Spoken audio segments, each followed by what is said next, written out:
Imagine walking through a dark, cold tunnel where lava once flowed. Ice grows upwards and ancient life thrives. They don't call it the land of fire and ice for nothing. And if you're planning a trip to Iceland, I have a great stop for your itinerary.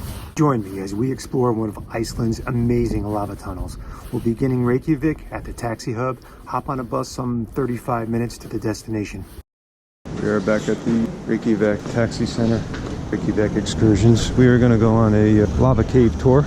Just took a shuttle bus from the hotel, and now we're going to hop on the bus that'll take us to the lava cave.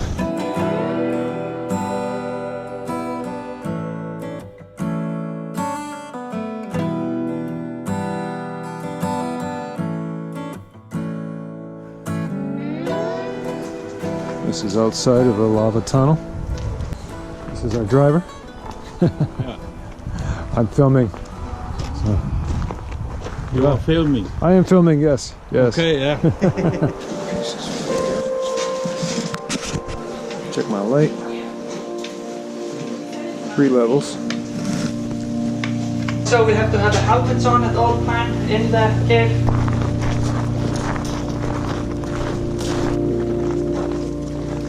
Wow.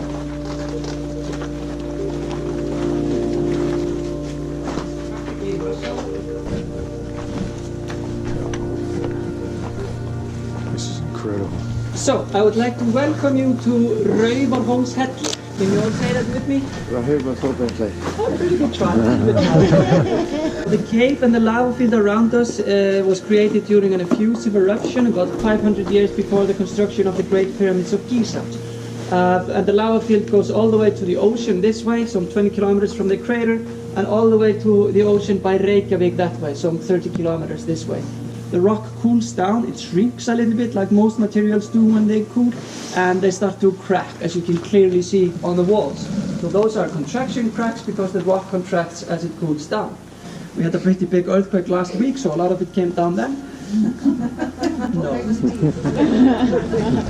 No. So about 99% of it will have happened in the first 100 years. And then we'll have these openings form. They are natural openings, and they're called skylights. That's actually the geological term for them.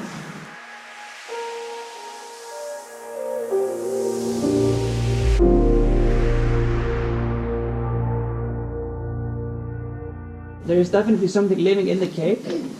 You can run, yeah? There's nothing there that can harm us. But there is something living there, and we'll talk about that in the next stop. We'll use the metal platforms where they are available. This is the part of the cave we like to call the iPhone graveyard. Don't know if you realized, but we've already gone past 3 movie sets. So has anyone seen the movie Noah? Yeah, did you like it? Yeah, it was pretty good. Long, but pretty good. It is really, really long. Then we have some scenes from the Netflix series Sense8. The opening in the cave she goes into is actually in the Black Sand Beach by Vik. You may have seen photos of that, maybe you've even gone there.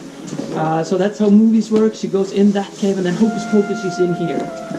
If only we could do the same.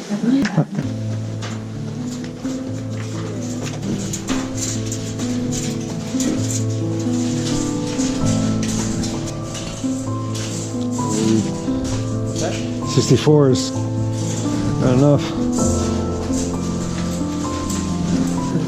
And then if we look to the ceiling, we can see a lot of red.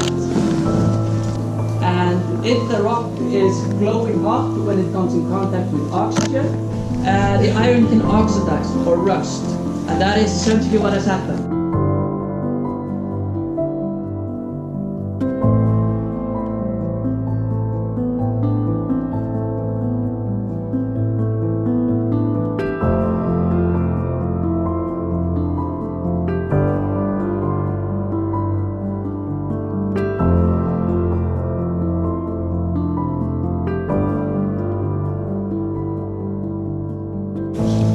Now, the next thing we see is the yellow color. And if you guys take a shower during your stay in Iceland, I know it gets a little personal and weird, but if you have, you've smelled this. So this is sulfur, always present in geothermal areas, and there's a little bit of it in the cave. It doesn't smell quite as bad as our hot water though. And then finally what you see here is the evidence of the life that exists in the cave. Does anyone have a good idea what that might be? Bats is a really common guess. Unfortunately, there are no bats in Iceland. They don't have enough insects to feed them in the winter time. Vampires, I'm not allowed to say yes or no. So we have to think a little bit more primitive. It is in fact our trusted old friend bacteria. And that's the white speckles on the wall here. Each colony has about 70 to 100 different types of bacteria. Another interesting thing is that it feeds off the rock.